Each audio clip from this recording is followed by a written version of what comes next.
পিছনে বাবু পিছনে ভিডিও করি পিছনে ভিডিও করি জাতীয়বাদী যুবদল জাতীয়বাদী যুবদল জাতীয়বাদী যুবদল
বাংলাদেশ জাতীয়বাদী যুবদল পটুয়াখালী জেলা শাখার উদ্যোগে কেন্দ্রীয় সভাপতি আব্দুল মোনেম মুন্না ভাই ও সাধারণ সম্পাদক নুরুল ইসলাম নয়ন ভাই নেতৃত্বে বর্তমান প্রধানমন্ত্রী দেশ নায়ক তারেক রহমান যে কমিটি অনুমোদন দিয়েছেন ত্যাগী নেতাদের 151 দিয়ে মুন্না ভাই এবং নয়ন ভাইয়ের প্রতি আস্থা রেখে আমাদের প্রধানমন্ত্রী পূর্ণাঙ্গ কমিটি দিয়েছেন। সেজন্য জেলা যুবদলের পক্ষ থেকে আমি বিপ্লব গাজী সাবেক যুবদলের সদস্য হিসাবে আপনারা যে এতক্ষণ আমাদের নেতাকে অভিনন্দন জানিয়ে মিছিল করেছেন জেলা যুবদলের পক্ষ থেকে শুভেচ্ছা জানাচ্ছি।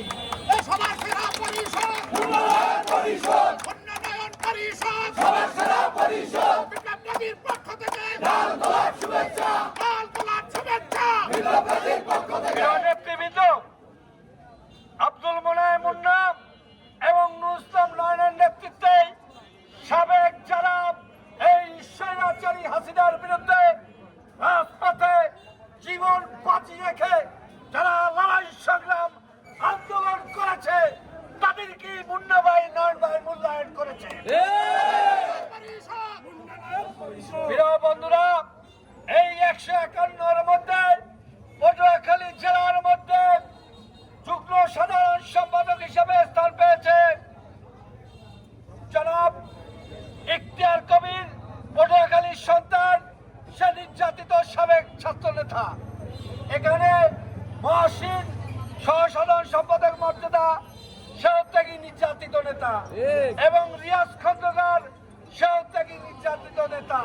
আমরা পটুয়াখালীবাসী গর্বিত এই 3 জন ছাত্র নেতা, সাবেক ছাত্র নেতাকে সেরা পরিষদ উন্নয়ন পরিষদ সেরা পরিষদ আমরা মুন্না ভাইকে এবং নয়নদাকে অভিনন্দন জানাই, ইখতিয়ার কবির, মহসিন ও রিয়াজকে এই কেন্দ্রীয় কমিটি রাখার জন্য। প্রিয় বন্ধুরা, আপনারা জানেন এই যুবদল এই আন্দোলন সংগ্রামের মধ্যে অনেক চড়াই উতরাইয়ের পরে এতদিন পর পূর্ণাঙ্গ হয়েছে, সেজন্য আপনাদের মধ্যে ঈদের আনন্দ বিরাজ করছে। আমরা কেন্দ্রীয় যুবদলের সভাপতি আব্দুল মোনেম মুন্না এবং সাধারণ সম্পাদক নুরুল ইসলাম নয়ন ভাই তারেক রহমানের স্বপ্ন, জিয়াউর রহমানের স্বপ্ন এবং দেশনেত্রী বেগম খালেদা জিয়ার স্বপ্নে বাস্তবায়নে আগামীতে যেভাবে অতীতে আমরা তাদের নির্দেশনায় দায়িত্ব পালন করছি, আগামীতে মুন্না ভাই নয়ন ভাইয়ের নেতৃত্বে যা নির্দেশনা দেবে আমরা সেই কর্মসূচি উন্নয়নের পরিষদ, সবার সেরা পরিষদ, উন্নয়নের পরিষদ। বন্ধুরা, আপনারা